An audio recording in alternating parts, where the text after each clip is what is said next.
बिस्मिल्लाहिर्रहमानिर्रहीम। आज मैं आपको कुछ मशवरे देना चाहूँगा जब आप इनकम टैक्स की रिटर्न भर रहे हो। ये मशवरे मेरे ख्याल से कंसल्टेंट के लिए भी फायदेमंद साबित होंगे अगर वो थोड़ा सा इस चीज़ों को देख लेता है, क्योंकि ये रिटर्न जो भरेंगे इनकम टैक्स की ये उनके लिए है, चाहे वो कंसल्टेंट हो, चाहे वो मुकल्ला हज़रात हो, चाहे वो खुद अगर कोई भरना चाहे तो वो उसके लिए भी ये फायदेमंद साबित होगा कि जो इस बार आपने ज़रूरी इनकम आपने शो करनी है तो वो ज़रा देख के कीजिएगा, क्योंकि ज़रूरी इनकम की आप इधर तो एग्जाम्पशन है आपको टैक्स की इनकम टैक्स रिटर्न में, क्योंकि पंजाब हुकूमत ने इस पे ऊपर काफी हैवी टैक्सेशन की है कि जिसके बाद जो ज़रूरी जमीन होगी उसके पहले 1000 पर एकड़ के हिसाब से ये ज़रूरी टैक्स लेते थे, अब उन्होंने तकरीबन 90,000 के करीब कर दिया है। तो जब आप इनकम टैक्स रिटर्न भरेंगे उसमें ज़रूरी इनकम अगर आप डालते हैं तो इसका मतलब ये होगा कि उसके पास इतनी जमीन है और उसे उस जमीन से इतनी आमदनी आती है। इनकम टैक्स रिटर्न में तो वो आपकी टैक्सेबल नहीं है, एग्जैम्प्ट है ज़रूरी इनकम,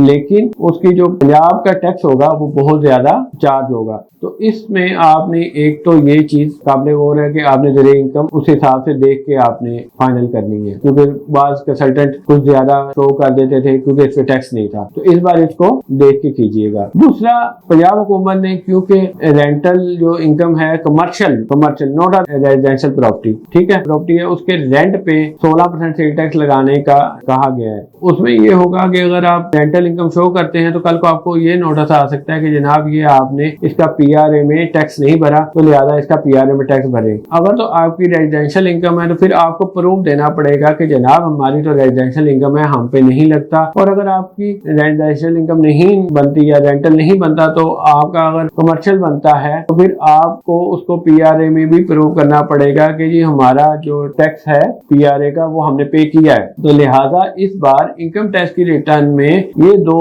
चीजों का खास ख्याल रखिएगा। बेशक इसका पहले कोई इतना इम्पैक्ट नहीं था, लेकिन क्योंकि पंजाब हुकूमत ने अपने बजट में ये टैक्सेशन या अपनी तरमीमात की हैं तो इस वजह से इसका इम्पैक्ट इनकम टैक्स की रिटर्न में भी भरेगा। मैंने सोचा आपको बता दिया जाए ताकि आप अपनी इनकम टैक्स रिटर्न को सही तरीके से भर सकें।